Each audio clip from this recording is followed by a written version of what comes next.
My fiancé slept with my cousin while I was planning our future, so I sold my business, left town, and let them wonder how I knew. I'm a 29-year-old guy, and for the past 3 years I thought I was living the perfect life. My fiancée, Rachel, and I had been together since college, and we were inseparable. We'd built our life together, dreamed about the future, planned vacations, talked endlessly about our future house, our kids, how we'd grow old together. I thought we were on the same page about everything. She was everything I wanted.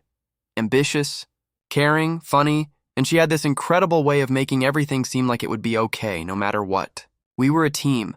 I was working hard to get my career on track while Rachel was working on her own goals. But no matter how busy we were, we made time for each other.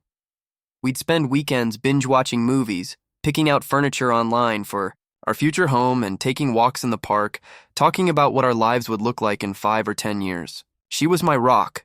Everything just felt right. We were already making plans to get married, and we even started saving up for a house. It felt like we were on the perfect trajectory. But then, over time, something started to feel off. At first, it was small, just little moments where Rachel seemed distracted. Sometimes, when we'd talk about our future, she'd get this far-off look in her eyes, or she'd become unusually defensive when I'd ask about something as simple as her plans for the day. I brushed it off, of course. Life was busy, and I knew she had her own stresses to deal with, just like I did. But even then, something didn't sit right with me. It was almost like I could feel the shift before I could fully understand it. I just couldn't shake this feeling that something was slowly slipping out of my grasp. I didn't want to think it. I told myself I was overthinking. But deep down, I knew it wasn't just in my head, but I wasn't ready to face it. Not yet. I thought I had everything figured out. We were building our future together, brick by brick, and every conversation with Rachel was about the next step, the house we'd buy, the kids we'd raise, the life we'd live. It was the kind of future you dream about when you're in love, when everything feels like it's falling into place. We were saving for a down payment on a house, looking at different neighborhoods, debating the pros and cons of each. Rachel would get so excited, her eyes lighting up when she'd imagine decorating the nursery, picking out the perfect backyard for our future dog. It felt so real, so concrete.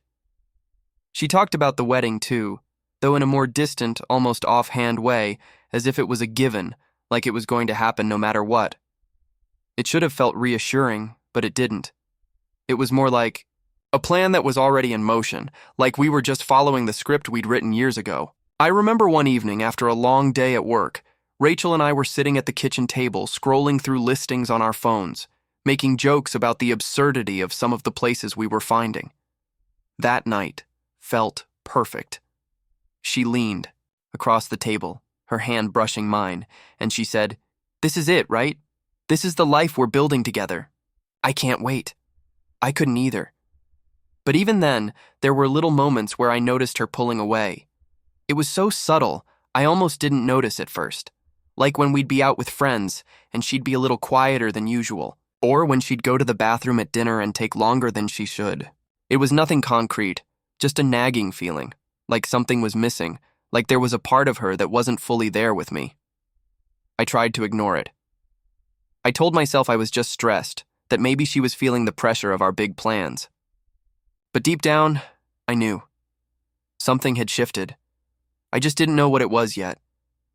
It wasn't long before the small things started piling up, those little inconsistencies that made my stomach churn when I tried to make sense of them. Rachel's phone would buzz constantly and she'd look at it, her expression shifting, then quickly put it down. She'd laugh it off when I'd ask who it was, saying it was just work or one of her friends. But the way she'd act, so quick to dismiss it, so defensive, it didn't feel right. One night, after a long week of work, we had plans to meet up with some of our close friends for drinks. Rachel was unusually quiet, distant. As the evening wore on, I noticed she wasn't as engaged in the conversation as she usually was, almost like she was somewhere else entirely. Every time I reached out to touch her arm, she'd pull away just a little bit. I tried to shrug it off, but a part of me couldn't ignore the feeling that maybe she was losing interest. Later, when we got home, she went straight to the bathroom and stayed there for a while. I went to make us some coffee, hoping that maybe a warm drink would help us relax and talk things through. But when she came out, she seemed different. There was something in her eyes, an emptiness that hadn't been there before. And it wasn't just the late-night tiredness, it was deeper. I tried to talk to her about it, about how I noticed she seemed distracted lately. But all she gave me was a nervous laugh and a quick, "I'm just tired, a lot going on at work." She wasn't looking me in the eye as she said it. She wasn't really there with me. And I could feel it. I didn't say anything then. I couldn't bring myself to ask the questions that were swirling in my mind. But that night, as I lay in bed staring at the ceiling, I felt a coldness creeping in. The kind of coldness that comes when you know something's off, but you're not ready to confront it. But I was getting closer. It was only a matter of time before I found out the truth. I decided to plan a getaway, something special, something that would get us back to the place where we first fell in love. I thought it was the perfect opportunity to reconnect.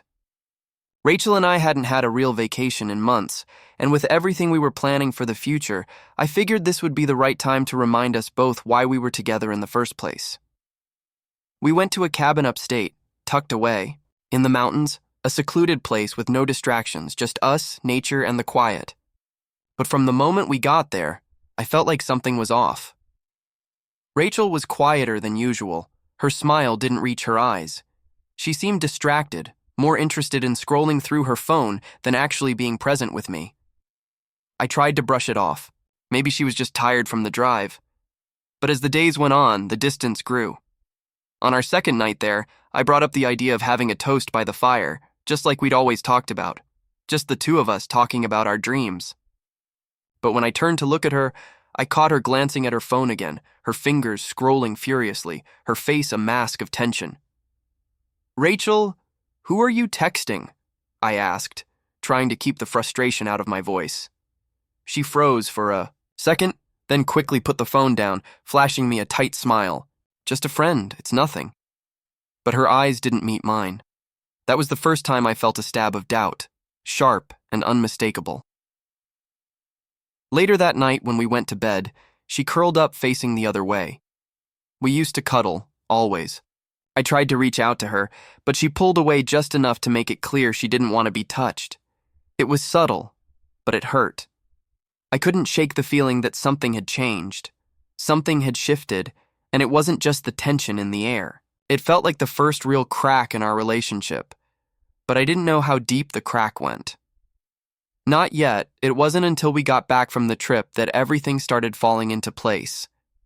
The time away had only made the distance between Rachel and me more apparent, and I couldn't shake the feeling that something wasn't right. I couldn't stop thinking about how she'd acted, the way she'd hidden her phone from me, the way she pulled away. One evening after work, I was sitting on the couch scrolling through my email when I saw her phone on the kitchen counter, buzzing with an incoming message.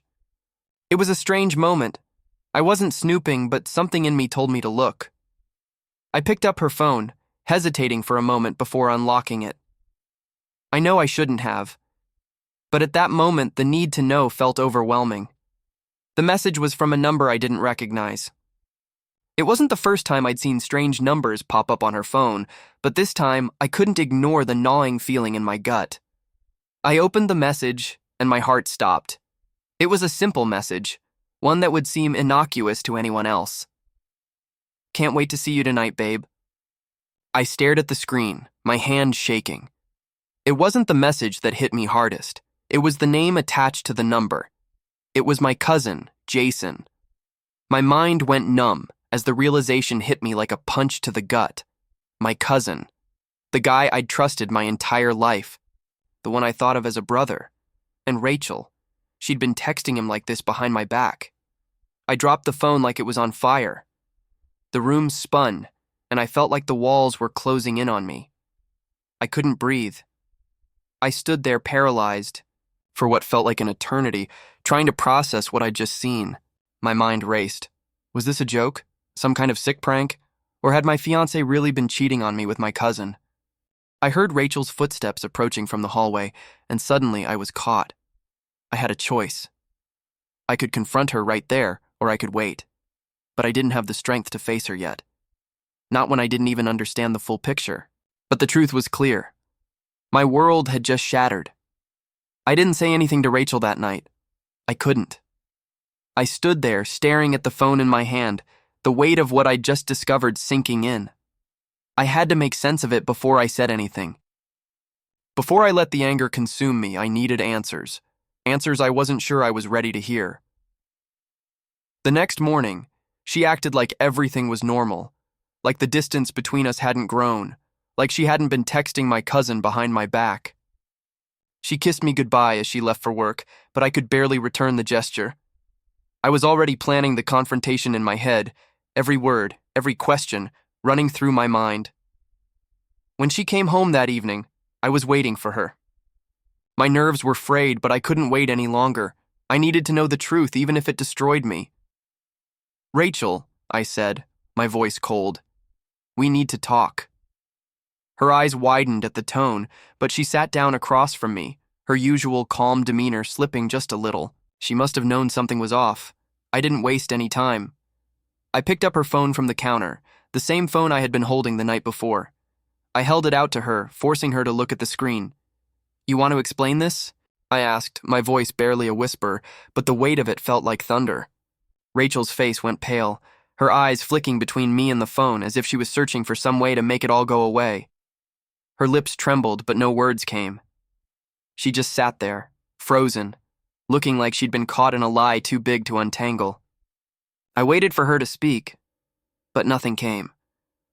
I felt the anger rising inside me, but I kept it under control. "You've been texting Jason, haven't you?" I asked again, my voice growing louder now. "My cousin. The one I've trusted my whole life. How long has this been going on?" Finally she spoke, but her words were barely audible. "It's not what you think. It was just one time, and I didn't let her finish." "One time? Is that supposed to make it better? You slept with my cousin behind my back while I was planning our future? While we were talking about our house, our kids?" I could feel the tears welling up, but I didn't let them fall. I was too angry, too hurt. I wanted her to feel every ounce of the betrayal she'd just put me through. "Is this the life we were building?" I asked, my voice trembling now. "Is this how you saw it? Lying to me, sneaking around with the one person I thought I could trust the most?" Rachel started to cry, but it only made me angrier. She had no right to cry now. She had no right to feel sorry for herself. She had shattered everything. I never meant for it to happen," she whispered. "I never meant to hurt you. But you did." I cut her off, my voice flat. "You've already hurt me more than I can even put into words." The silence between us was suffocating. I wanted to scream, to throw things, to make her feel the weight of her betrayal, but I knew that wouldn't change anything. It wouldn't bring back what we had. Instead, I stood up. "I need space. I can't be around you right now." And with that, I walked out, not knowing where I was going, but knowing I couldn't stay in that house. Not with her. Not with the memory of what she'd done to me hanging in the air. As I slammed the door behind me, I couldn't shake the feeling that nothing would ever be the same again, and I had no idea what to do next. I don't know how long I wandered that night. My mind was a storm, the kind that rages so violently it drowns out everything else. I drove aimlessly, taking turns without a destination, my hands gripping the wheel like it was the only thing keeping me tethered to reality. Every inch of me was screaming. I wanted to hit something, to tear the world apart, but I was too numb, too hollow to do anything but let it consume me. I didn't know where I was going. I ended up by the lake, the one we used to visit when things were easier, when Rachel and I were just two people dreaming about a future. The moonlight reflected off the water, making everything look peaceful, serene, even though I felt anything but. I sat there for hours, staring out at the water, lost in my thoughts. I didn't cry. I didn't scream. I just sat in silence, the weight of what had happened pressing down on me like a physical force. It felt like my entire life had just crumbled in front of me, and I didn't know who I was anymore. Who was I? If I wasn't the guy Rachel had promised to spend forever with. The silence in my head was broken by a text. Rachel, I'm so sorry. Please, can we talk? I stared at it for a long time. Part of me wanted to throw my phone into the lake, but I couldn't bring myself to do it. Instead, I put the phone down and took a deep breath, trying to calm the whirlwind in my chest. I could feel my pulse in my throat, in my temples. I was spiraling. I didn't know how to fix this. I didn't know how to fix me. I kept thinking about the future we'd planned, the house, the kids, all the little things we'd talked about. And now, it was all gone. The betrayal had torn it apart, like a house of cards, and I was left standing in the wreckage. Rachel had shattered everything. And the worst part? I felt like I was the one who had lost. Not just her, not just my cousin, but myself, too. I wanted revenge. I wanted her to hurt the way I hurt. I wanted to make her feel this emptiness, this unbearable weight that felt like it would swallow me whole. But as much as I wanted to lash out, to do something, anything to get back at her, I didn't know how. All I knew was that I had hit rock bottom. And the worst part? I wasn't sure I had the strength to climb out of it. It's been months now since I walked away from Rachel, since I cut the ties that had held me in place for so long. The first few weeks were a blur of confusion and anger. I'd moved through my days like a zombie, just going through the motions. The apartment still felt empty, still smelled like her perfume that lingered in the corners of the rooms, like ghosts of what we once had. But slowly I started to find myself again. I started to rebuild. It wasn't easy, it never is it? But I had to. I didn't have the luxury of staying stuck in my grief forever. I wasn't going to let the person I used to be completely defined by the betrayal. I sold the car we used to drive together, the one that we'd picked out for our future. I gave away the furniture we'd picked out for our home, the things I'd thought would be part of the life we'd built. It was symbolic, yes, but it was also liberating. Every small step I took, every item I let go of, was a reminder that I was taking back control. I started going to therapy, something I never thought I'd need. I didn't realize how much of my sense of self had been tied to Rachel, to us. I had to learn to stand on my own again. I had to learn who I was without her. I also found myself reconnecting with old friends, people I'd neglected during the relationship. I spent more time on my career, focusing on the things I had put on the back burner while I was caught up in someone else's chaos. I took solo trips to places I'd always wanted to visit, things I had only ever dreamed of doing. There was a sense of freedom I hadn't experienced before, like I could finally breathe again. And I realized something important. This experience, as painful as it had been, had forced me to grow in ways I never could have anticipated. I wasn't the same person I was when I was with Rachel. I wasn't even the same person I was before the betrayal. I was stronger, wiser, more self-aware. I had learned that I was enough on my own, that I didn't need to sacrifice pieces of myself to be loved or wanted. One night, after everything settled, I received a message from Rachel. She said she was doing better, that she was sorry for what had happened, and that she hoped I was finding peace. I didn't respond. I didn't need to. The version of me that cared about her was gone. I had moved on, and in the process, I had found peace. It's strange, isn't it? How you can go through something so dark, so crushing, and come out the other side stronger, clearer, and even more determined. I wouldn't wish the pain I went through on anyone, but I wouldn't trade the lessons I learned. I'm not the same person who was betrayed. I'm better. And for the first time in a long time, I'm actually proud of who I've become. The road ahead is mine to walk now, and I'm walking it on my own terms.